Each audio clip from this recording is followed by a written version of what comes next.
Hey everyone, welcome to the channel. My name's Nader. In this video, we're going to go over a bunch of exercises and practice questions for maps in JavaScript. Maps are really one of those things where it takes quite a lot of practice to really get used to. So I've created quite a few problem sets to go through together, as well as 2 bonus questions because I'm just so excited about this topic. So enough said about that. Let's just get right to the code. Okay, so as with all the other videos where we have the exercises, I have a bunch of comments at the start and I'll read through them and then I'll give you a chance to do it yourself and pause the video and then we'll kind of go through the solution together. So for this warm-up exercise, we want to create a map called Mexico with the following entries. And I guess I should really mention at this point, I tried to create this as a parallel to the object exercises video, just to show kind of how a map works relative to objects, plus some extra nice features that maps have, which is why I had to create a second bonus exercise for this, because we can really start to see some of the power. So back on track here, we want to have an ID that's 24, a name that's a string Mexico capital, string Mexico city, and then neighbors, which is an array of strings. Then we want to print out Mexico, which is our map, to the terminal. We want to change the ID to be 25. We want to add Honduras to the list of neighbors in our Mexico map, and then finally print out Mexico one more time. So go ahead and try this out yourself, and then we'll go through a possible solution together. Okay, perfect. So let's start by creating a map. So to create a map, we say const. In this case, we say we want to call it Mexico. So I'll do that. And we have to use this new keyword and then map like this with a capital M and then parentheses to actually call the constructor function. So this is how we always create a map in JavaScript. It's always this syntax. So the more that you get used to it, the better. We covered this in the map video together. So now we have an empty map. We want to start adding these key value pairs to the map. So let's go ahead and do that. We can do Mexico, which is our map object, and then we can do .set, which is the method on maps to set a key value pair. The first argument to our function is the key, in this case ID. Unlike an object, we can actually give a map things that are not strings as a key, so we have to explicitly kind of code this out as a string. For example, we can't do something like this because this would be the variable ID, which we actually don't currently have defined in our script. So I'm going to say the string ID with the value of 24 as a number, just like that. I'm going to copy this a couple of times just so I can save myself some typing. Then I want to set the string of name to be the value Mexico. I'll just copy and paste this. Then I want to set the capital key, which is also a string, to be Mexico City as a string value. And this one's interesting. I want neighbors, which I want to be a string, to be an array value of strings in this case, which is slightly different. So here we have all string keys, value that's a number for ID, string for name, string for capital, and an array of strings for neighbors. Then we can print this out to the terminal using console.log, and I'll say Mexico. Then I'll just pull up my terminal here on the right hand side, make sure I'm in the correct folder with an ls, and then I'll run node warmup exercise.js, and I get my map printed out. You can see that it has 4 items in it, which is the size of the map. In this case, these key value pairs listed out, and you can see that strings are actually being explicitly mentioned for the keys, because as we'll see later, we can actually use things that are non-strings for keys, unlike an object. Perfect. Now that's step 1 and 2. So I'll just kind of put this here together just so that I can kind of save myself some space. Then what we want to do is we want to change ID to be 25. So right now it's 24, which is what we set right here. So to change it to 25, we do the same thing. We do Mexico.set. What key do we want to change or set? We want to change ID to be 25, just like this. Okay. We also want to add Honduras to the list of neighbors to Mexico. Okay, so this one's a little bit tricky because what we need to do is we need to get access to this array inside of this map, and then we can push on to that array. So let's do the first part of that sentence, which is how do we get access to this array that neighbors is the key for. So we say Mexico.get and we can get the key of neighbors, and this will give us back the value at that key. In this case, it's going to be an array. So we're going to get back this array. So this is actually going to equal to this. So we can think of it as being this behind the scenes. So what do we do with this? Well, we can do .push, and we can push Honduras onto the end of this array, just like that. I'll actually take this and I'll put it up here just so that we have a bit of space and we can see what that looks like. Okay, so this array is what we get back when we do Mexico.getNeighbors. So we're saying go into the map and get the neighbors key value, which is this array, and then we can do a push on arrays. We know that from the arrays video, and we can push this string onto the end. So finally, I'll do a console.log of Mexico just so that we can see that that actually took place. Let's see what we get. So you can see that this is the map first. Then we have our map, which is the same map. So the map hasn't actually changed, just the values inside of the map have changed. So in this case, ID has been changed to 25, and neighbors has been manipulated so that now we have Honduras at the end of the neighbors list. Okay, perfect. Now let's go to the first exercise. That was just a warm-up. So for this one, we want to, quite a lot of instructions here. We want to create a map called my pet with kind of these entries, right? Name of pseudo, which is a string, type of dog, which is a string, a breed of poodle, which is a string, age of 7, which is a number, and friends, which is an array of strings. Then we want to print out my pet. We want to add a new entry to this map with a string of color that points to the string black. We want to change breed to be beagle.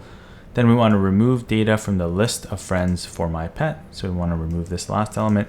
We want to print out my pet again, add chip to the list this time, and then print out my pet one last time to see what we get. Okay, so a bunch of manipulation tasks here just to get our fingers kind of really warmed up with maps, since the syntax is definitely a little bit different than with objects. So give that a shot, and then we'll go through it together.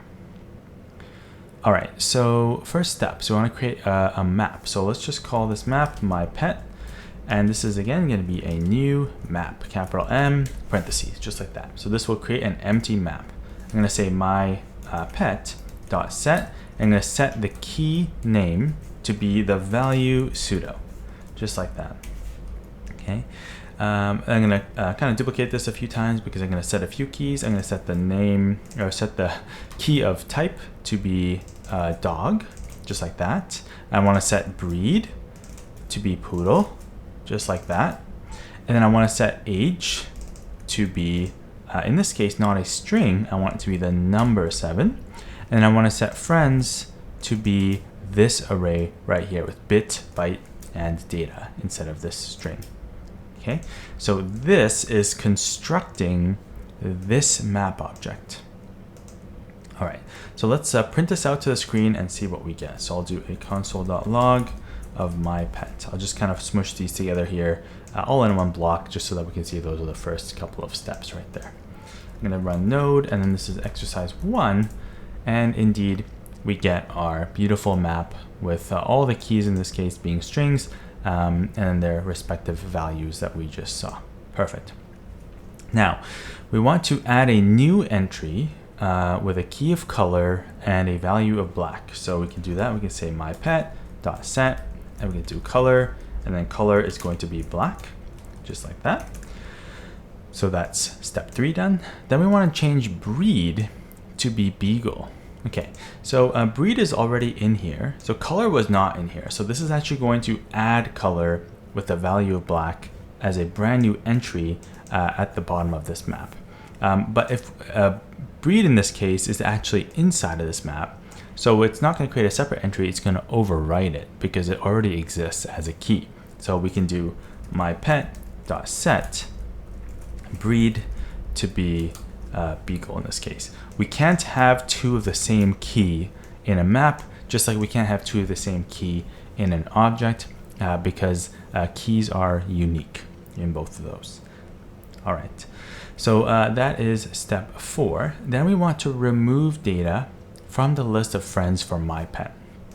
So to remove this item from the list of friends, we can do a pop because that is the last element in this array. And from the arrays video, we saw that pop will remove the last item and give it back to us. So let's do that. So we can say my pet dot get. So we want to first get this array right here. So we're going to ask, give me the value at my pet at the key friends. So I want to say, get me the value at the key friends, because that's what this array right here is with bit, byte, and data. So now that will give us this array, just like that. And we can do a pop on this. So we basically are going to be doing this, right? So I can do dot pop, and that will actually remove that value from the end. Okay. Then I want to console log my pet out. I'm smushing these a little bit together just so I don't have to scroll too much, so you can see easily. And then finally I want to add chip. So then I can say my pet dot get. Again, I want to get the friends. And now just remember that friends has been changed to now have data removed. And we, instead of doing pop again, we want to add a value to the end of an array, which, as we saw in the warm-up exercise, is a push. And we will be pushing chip to the end of our array. So just to be extra clear, at this stage right here, our array is going to have no data value in it, just like that. It's just going to be bit and byte.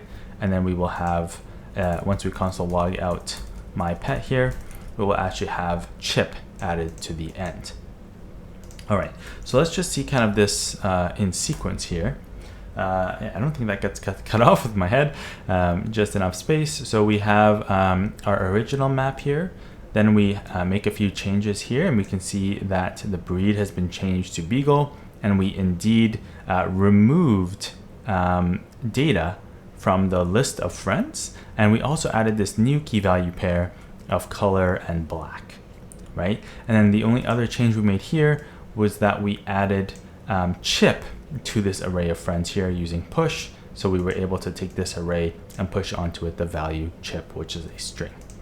Okay, so definitely a little bit tricky. You can probably see that this syntax right here to get like an array, for example, or even another object, as we'll see, is a little bit more kind of verbose, I guess would be the word to use, where you're just doing more typing to kind of get that out. However, once you get used to it, it's definitely a cleaner syntax and easier to translate across languages, and also easier for people to read kind of just at the get-go, because it's very simple kind of set of functions: get, set, and as we'll see later, has and delete and things like that. Perfect. So let's go to the second exercise. Oh man, this one's pretty big. So let's kind of go through it together. For the start of this exercise, we want to create these three objects. We want to create banana, which is this object right here with a name, quantity, and price, and the same thing but for apple, and the same thing but for candy. So slightly different values for each of them. Then what we want to do is we want to create a map called store with these entries in it, right? Store number, that is 5, location city, Milan, location country, Italy, and then products, which here, just be careful with this. Just like we saw in the objects video that this is meant to be a parallel to, these are not the strings banana, apple, and candy. These are the actual variables pointed at by banana, apple, and candy, which is going to be these objects. Okay, so these are the variables, not the strings. Then we want to print out this store map that we created to the terminal. Then we want to only print out all the objects inside of store. Or all the product objects, sorry, inside a store, which is these three. So we basically want to get these printed out one at a time. Then we want to print out the third product object in the store by itself, which is going to use some array indexing. We want to change the price of the banana object through the store to be 1.75 instead of 1.95. So it changes permanently. So we can prove that by printing both the store and the banana out. And then finally, we want to change the price of the candy to be 4.99 so that we can see the same thing and just get a little bit more practice. So quite a lot happening here. Some of these are kind of just repetitions of each other just to get more practice. Give that a shot yourself. If you don't get all the way through it, don't worry too much. and you can kind of see the solutions together. And also I should mention that there's many ways to go about this. You can do them in different orders and things like that as well, and slightly different syntax. So don't worry if your solution doesn't actually match mine perfectly. Perfect. So once you've had a shot to do it yourself, let's go through this together. I'm just going to kind of copy these right here and paste them down here just so you don't have to watch me type them out. So I have these three objects now. So these are the objects for banana, apple, and candy down here, each with their own separate values. Then I want to create a map that will have these entries inside of it. So I'll say const store is equal to a new map. Then I want to say store.set, and I'll start with store number, and this is going to be set to be 5, right? And I'm going to duplicate this a few times because I want to set the location city to be Milan, and then I want to set the location country to be Italy, and finally I want to set products to be this array right here, which if you read this is not the string banana like this, right? It is the banana object being pointed to by the banana variable. So you can think of it as literally this object inside of here, this object inside of here, and then this object inside of here. All right. Then we want to console.log out our wonderful store. Perfect. So that's step 3 as well. Just give myself some space, bring up my terminal. Let's see what we get. So I'll run node exercise 2. And look at that. So our map has been nicely constructed. You can see that we have our store 5, location city Milan, location country Italy, and then products. Interestingly, as I mentioned, since these are variables right here, they're pointing to these objects, and we can see that reflected right here. So those objects are being pulled in, you can think of, to that array, and the variable banana is pointing at this object right here. Okay. Now, next thing we want to do is step 4, which is print out all of the product objects inside of the store. Okay, so let's think about this for a moment. So all the product objects are these 3 objects. So we want to print them out one at a time, which probably would be nice to, I mean, we could technically do this. We could say console.log, right? Store.get, and then we could say products. And this is going to get us this entire array. Okay, keep in mind that we're getting back an array when we ask for the store's products in this case, right? Because it's an array where each item in the array is an object. We know that with arrays we can index into them using numbers, and the indices start at 0. So if I want this first item, which is the banana object, this entire object, I can say get me index 0, just like that. Okay, so this syntax, I encourage you to read it pretty carefully right here that I have highlighted, sorry, from the end square bracket there to the start of store, right?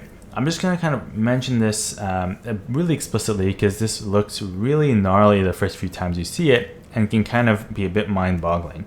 We're saying here, go to the store map and get the value at the key products, which is going to give us back this array, right? Which is an array of objects.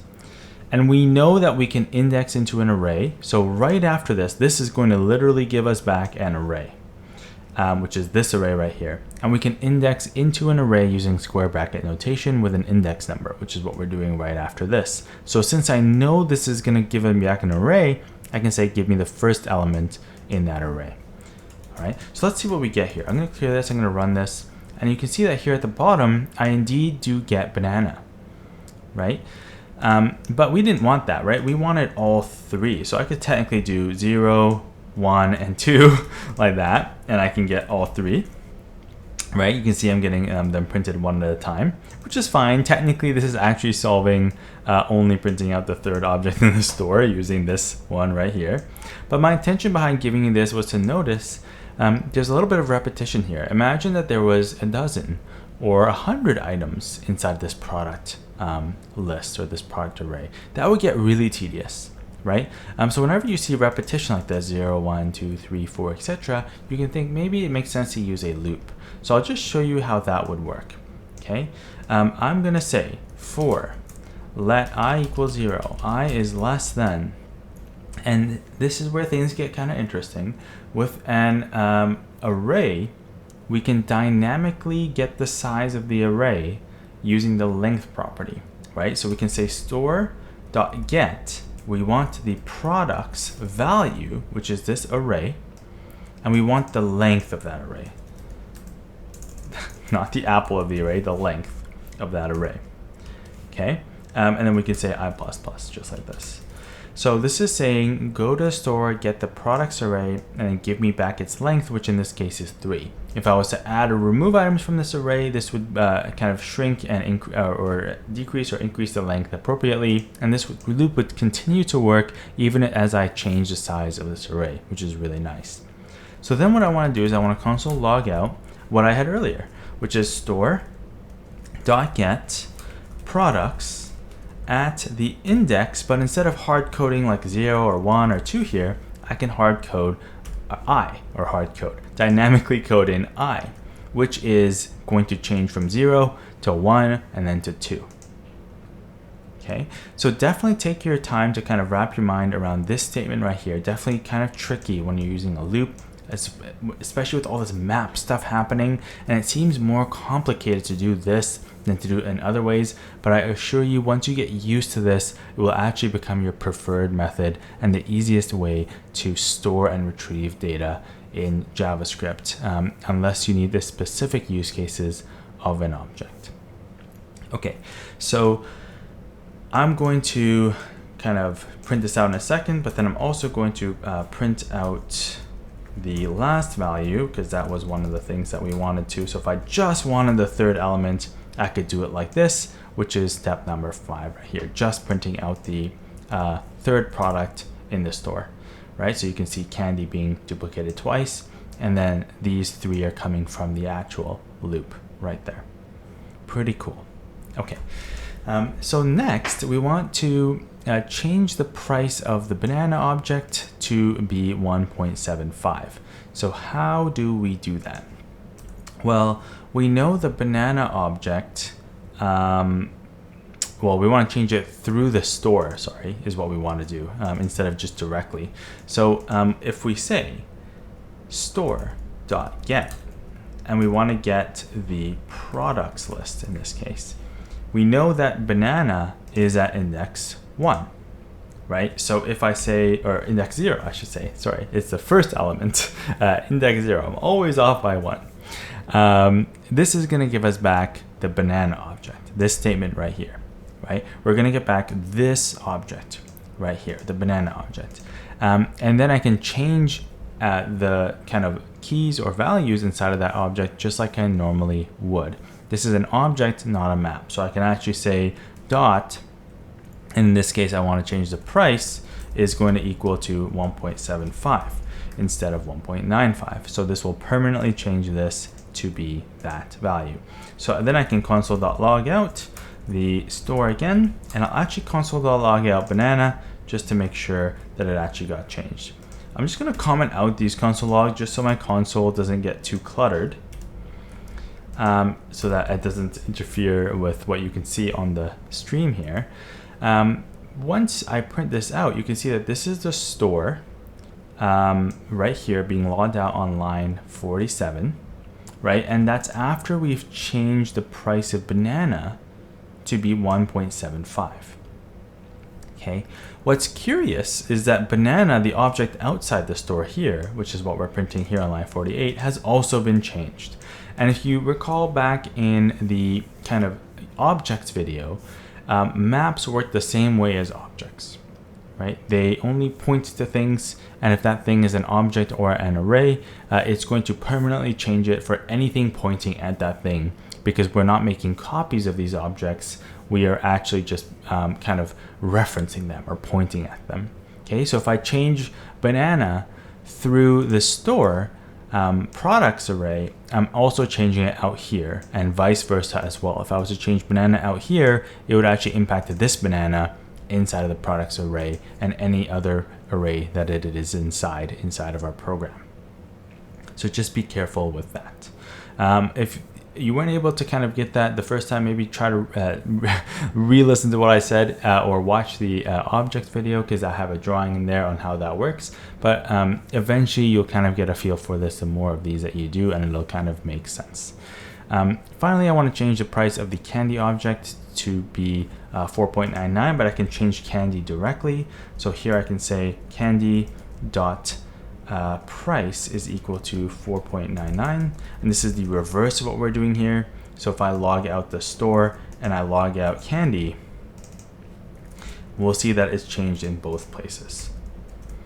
All right, and it's a bit cut off here by my head, so what I'll probably do is just comment this one out real quick and show this to you. So banana was changed 1.75, then we have our store here, and we changed candy to be 4.99, right? But it was also changed inside the store. So we changed candy to be 4.99 here, then we logged the store, but the store's candy slot here, sorry, the last one, has been changed to be 4.99, both inside and outside the map, just to show that it's the same object being pointed to in both places. Okay, definitely a lot going on with this example. Might need to rewatch it a few times, but definitely ask questions in the comments if anything seems kind of off or confusing. Perfect. Let's go to the third exercise. All right, so for this one, we want to create a map called house for sale, and we are going to have it these key value pairs: area 940, value 320,000, street name 5th Street, built 2012, an owner, which is an object with a name of Blake and an age of 29, offers, which is a list of numbers. Then we want to print out that map to the screen. Want to delete the entry with the key built, so we want to delete this entry right here, the entire entry, both the key and the value. Then we want to change the age of the owner to be 30, so we want to change this to be 30. Then we want to add then we want to print out, I'm skipping ahead, the maximum offer price, but the caveat here is to use the reduce function on arrays, which we covered in the array reduced video together previously. Then we want to add a new entry, sale price. Keep in mind there's a space here, so just be careful with that. This is less of an issue with map, and this is going to be 312,000. And finally, we want to print out this entire map to the screen to see all of our changes. Now again, just like the last one, quite a few manipulations on this map happening in this exercise. This is meant to be a lot of extra practice for you. Give it a shot yourself, and whenever you're ready, you can come back here and pause the video and we'll go through it together. All right, so to start off, let's just kind of build up this map. So I'm going to say const house for sale is equal to a new map, just like that. Then I'm going to say house for sale dot set, and I'm going to set the area key to be 940 in this case. I'm just going to duplicate this a bunch of times because I know I'm going to be using it for many things here. I'm going to set the value to be 320,000. I'm going to set the street name to be 5th Street, which is a string. I'm going to set the built key to be 2012 as a string 2012. I'm going to set the owner key to be this object right here with a name key that's Blake and an age key that's 29. And finally, I'm going to set an offers key to be this value right here, which is an array of these numbers. All right, so pretty big object. Then we want to print it out just to make sure we actually did that correctly. So I'll do console.log house for sale. Let's see if that actually worked. So I'll do node, I'll do exercise 3, and look at that. We get our map printed out, all the keys on the left hand side and all the values on the right hand side. Perfect. So to delete the entry with the key of built, so we want to delete this entire kind of row from this map with built in 2012. With objects, we had that kind of weird delete operator that was a weird syntax. With maps, we can actually just use a similar kind of set of methods. It's just a delete method instead of set or get. So we can say house for sale dot delete, and we can say we want to delete the key of built. We don't even have to give it the value because there can only be one value for that key because keys are unique. So this will just totally get rid of that row from the map. Then we want to change the age of the owner to be 30 inside of this object map. So we can say house for sale. We want to get the owner object first, which is this one right here. And we want to get this object out of it so that we can manipulate it. So we can do that by doing get, just like we did with our arrays. And we can say we want to get the value at the owner key. Now this is going to give us this object. So this is literally going to equal to, this statement is going to evaluate to this object. We know that we can manipulate objects using the dot notation or the square brackets notation. So I'll say dot age is equal to 30. Okay, because this here, again, is just going to be this object. All right. Then we want to print out the maximum offer price. And we have to use reduce for this. So what we want to do is we want to reduce over this array. So I'm going to do that first. I'm just going to say this array dot reduce. I'm going to create my arrow function. And since it's the maximum offer price, and I know all of these are positive kind of monetary values, I'm just going to start this at 0. I can leave this out, and it would actually seed this reduce with this first value. But just to be consistent with the previous values and just for best practice, I'm going to include a value of 0. Just notice that if I had negative values in the array, this reduce would actually not work, and we can kind of work around that using a different initializer. But in this case, since they're all positive, I'll just keep it simple and start it at 0, just as a side note. So then I'll say max, and I'll say price. And if you're a bit rusty on reduce, definitely check out the reduce videos for arrays, just to kind of get a bit of practice for how this is working behind the scenes. Now we want to, if the price is greater than the max. So if the current price we're looking at is greater than the maximum price that we've seen so far, we want to set the max to be that price. Otherwise, we want to return just the max straight through because the price is actually less and we want to compare it to the next item. So this will give us the maximum price. All right. So then the next thing that we want to do is kind of print this out. So I'm going to assign this to a constant. I'll just say max price. And then I'll print it out. I'll say console.log max price. Perfect. Okay. Now, if I run this code, we can see that the maximum offer price here is 315,000, which it definitely is because that's the largest number in this array. So how do we change this so that we can kind of get rid of this hard-coded array here and instead use the one inside the map?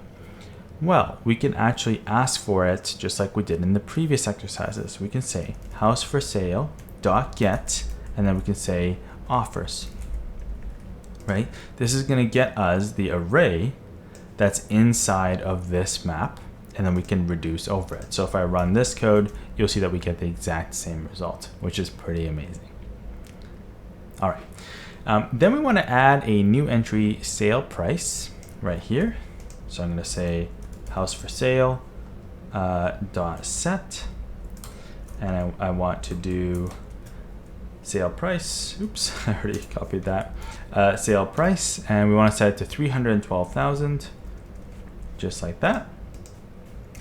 Once that's done, we want to finally print out this one more time to the terminal. So I'll say console.log house for sale. I'm just going to comment out this max price here, and then the house for sale over here, just so that it doesn't take up the entire screen. And if I log this one more time, this is our final result for our map with all the changes that we've made in this file. And you can kind of look back and forth between them to see how it works. In this case, I should probably leave this max price in here just so that we can actually see that also being logged out, which is this one right here, 315,000. But the final map is this one right here, okay, with the age change inside of it. The built key removed, the sale price added to it as well, and then the max price we're also logging separately outside of this, and if we wanted to, we can add it as a new key. So that's definitely a lot going on with this one. If you didn't get every single one, no problem. Try your best to get as many of these as you can. Maybe rewatch the video to make sure that you can kind of sort of follow along with what's going on. It will take a little while to really understand all of this, but the more practice you get, the better. So that's it, more practice. I have 2 bonuses for maps because I just love maps so much, and I find them so valuable, and we're going to be using them everywhere. So let's just get right to those so I don't make the longest video on earth in this map exercises video. Okay, so for this one, we want to create a map called myConsole. I want to assign myConsole the key of log with a value that's an arrow function. The arrow function is going to have one parameter called message. The function is just going to console log out that message. Interesting. Then we want to figure out how to call the function giving it a message, which is a string. I want to kind of compare this to how an object might work and the syntax. Then we want to add 2 key value pairs to the map. The first one being the number 1 is the key, and then number 1 is a string for the value. And then the second one being the number 1 as a string, and then string 1 as the value. And I want to see if kind of do these overwrite each other? Are they separate instances in the map as 2 actual separate entries? Because in an object, this behaves a little bit differently. And I want you to kind of print out these in the map to see actually what happens once we print out the map, and we can compare it to objects and think about that. So I'll give you a moment to try that, and then we'll go through it together. Perfect. So let's create a const. myConsole is equal to a new map, just like that. Then we want to say myConsole.set, and we want to set the key of log. And in this case, we want to set log to be an arrow function, just like this. And that's what an arrow function looks like. In this case, we actually want to add a parameter. So we want to say a message is the parameter. And inside of this arrow function, I'll just give myself some space just so it looks like more like a normal function on separate lines. I want to console log the message inside here. Okay, so this looks really weird, right? We're setting a new key to be this arrow function as a value. How would we call this? Well, we can say myConsole.get, and if we say myConsole.getLog, this will give us this function. To call a function that we have, we need to use parentheses. So we actually have to call this function using parentheses, just like this, right? But it also takes a message parameter. So I'm going to say maybe like hello there, just like that. Let's see what happens if we do this. So I'm going to run node, and I'm going to say bonus exercise 1. And indeed, that seems to work. I get a hello there. Now notice that this syntax looks kind of crazy, right? We have a lot of brackets going on. It looks kind of confusing. Which is what bracket for which is what string, right? Kind of thing. This left-hand side here is getting the function object. The right-hand side here is calling that function object with the argument of a string of hello there. Okay, try to map these two together to see how they work.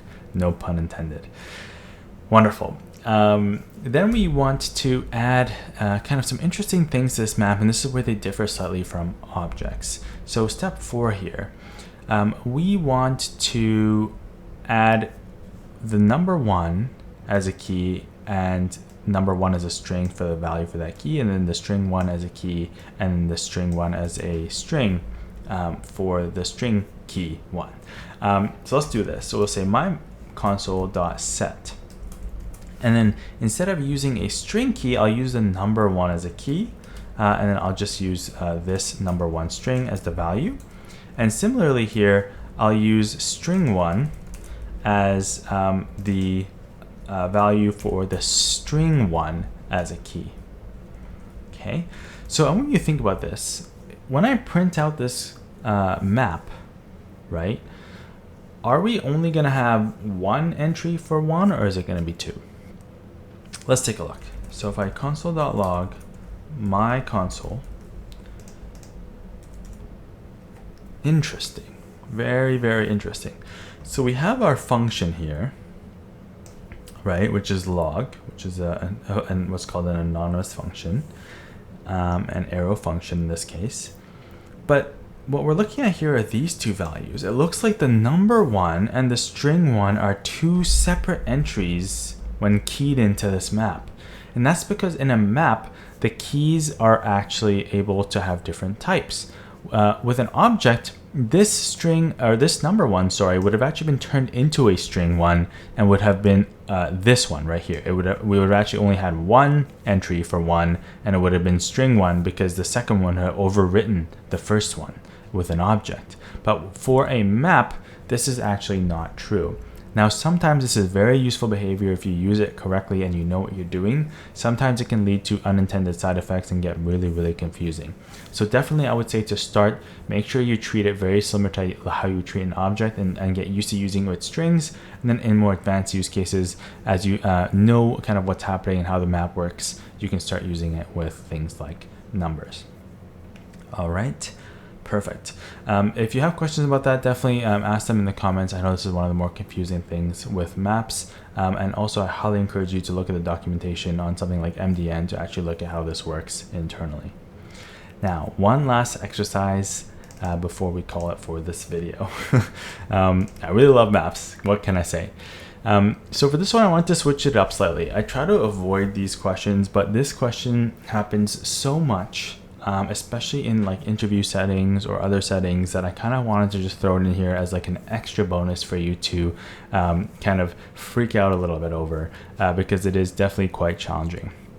So I'm going to put that as a disclaimer, a caveat. This is really, really hard question. If you can't even figure out how to start this, I would not kind of put it against you. This would take quite a while to actually understand how to make this work. But as long as you can follow along, maybe as I code it out and kind of help jog your mind a little bit of how this might work, that's going to take you really, really far. So that said, we want to create an array called numbers with the following values. So a bunch of numbers here. 10, 20, 15, 30, 15, 20, 35, 60, and 10. Then what we want to do is we want to find the first duplicate value inside of this numbers array and print out the index of that value as well as the index of where it was first found, right? So we want to print out the duplicate that we found and then where the duplicate first appeared, basically. So in this case, we want to print out 4 and 2, right? Why? Because if we go 0, 1, 2, 3, 4, 15 is a duplicate of this 15 right here, which is at index 2, 0, 1, 2. This is at index 4, 0, 1, 2, 3, 4. This is the first time we see a duplicate that we've seen before in the array. Okay, the next one will be 20. But 15 is going to happen first because we already saw a 15 over here. All right. So the hint for this is to use a map to keep track of things as you're looping through this array one item at a time. And in the map, you can use a key of the number that you've seen that you're setting each time you loop through this array, and then the value will be the index that you found that number at. And you can tell if a number was there previously by checking if it exists inside of the map as you're looping through each element. So again, very challenging. Give it a shot or get as far as you can, and then we'll go through a possible solution together. Okay, perfect. So let's chug away at this. I want to create a constant called numbers, and this is going to be this array right here.